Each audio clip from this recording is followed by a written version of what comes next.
Welcome back, MK Army, to the next Microeconomics video lesson.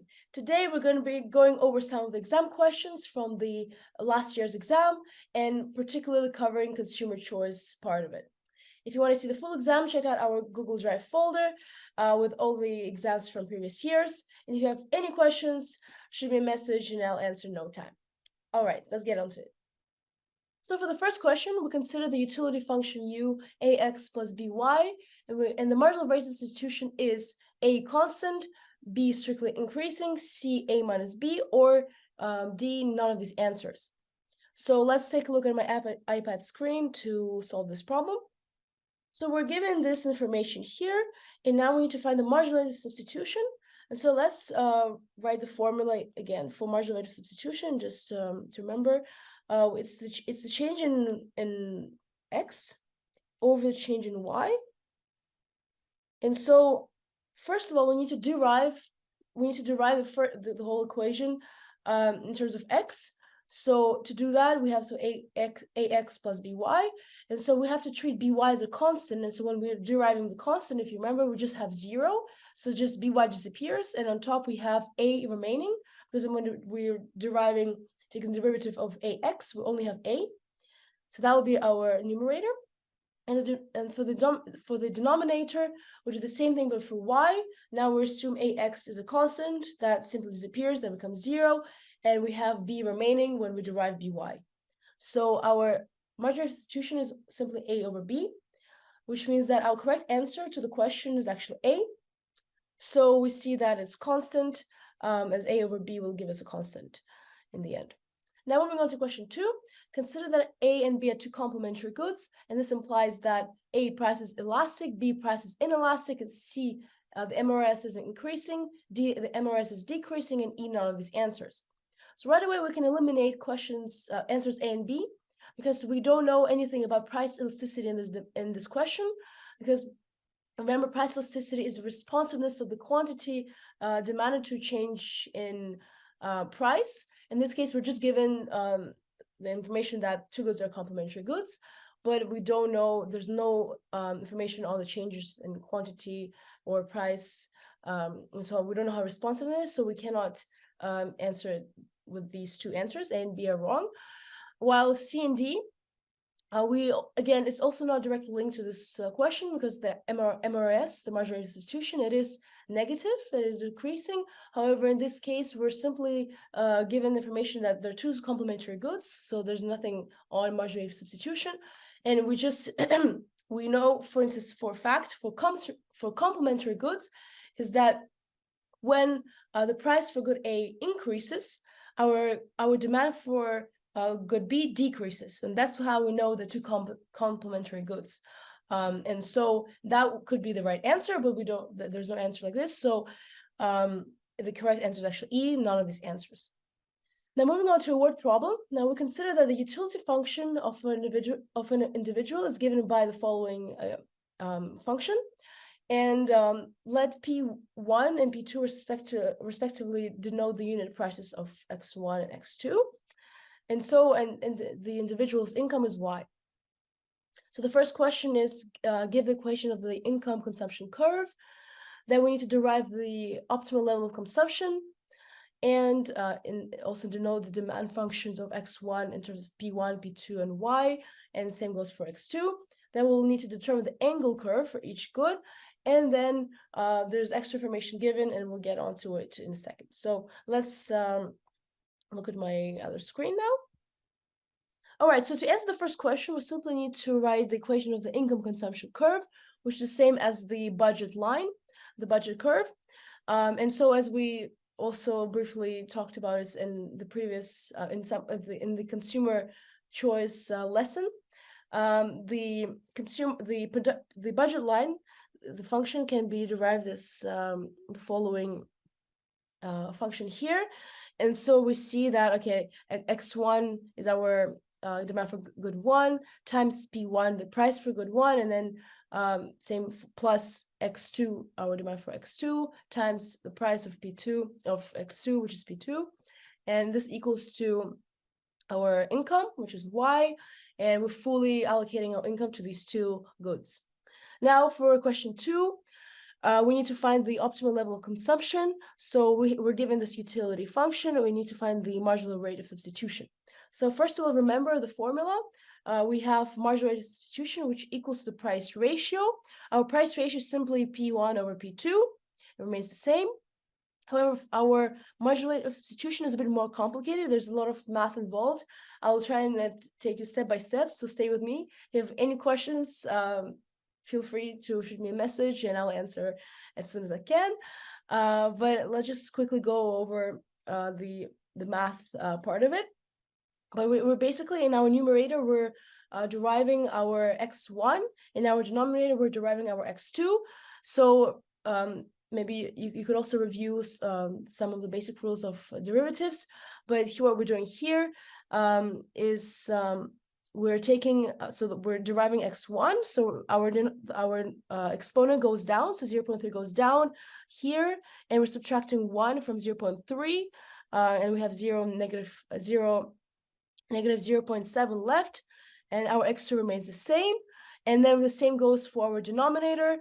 Our x1 now remains the same, it's constant, we're not deriving it, but our x2, on the other hand, the exponent goes down 0.7, which is right here, and again, and we're subtracting 1 from the exponent, which becomes negative 0.3. When we're simplifying all of this, we simply have this remaining here, and the price ratio remains the same. And now we can rewrite this whole equation in terms of x1, p1, and p2 to find the value for x2. So as we're rewriting it here, this is what we get for our x2. And when we have our x2 value, we're plugging it back into the income consumption function here. So that's our x2. And as we're plugging it here, we see that we can also further simplify it. So for instance, our p2s cancel out here. So we have the next step remaining. And if we go further the simplification, I'm going to go over all the steps. But in the end, we get x1 equals to 3y over 10 times p1. And that's actually our demand function for x1, and which is written in terms of our p1 and y, our income. So that was our question, our answer to the second question. And the same goes for our x2. You see here, to find x2, we can just plug it back. We can plug in x1 now back into the equation, the income consumption function. And when we're simplifying all of it, we see here that we get the following value for x2, so which is cy over 10 p2. Okay, so now for the next step, so for the third question, we need to determine the angle curve for each good. So if you're not familiar with angle curve, it simply helps you see the relationship between your income and demand, and quantity demanded. So just as an example here, I'm just going to go straight down. So that's our quantity here and income.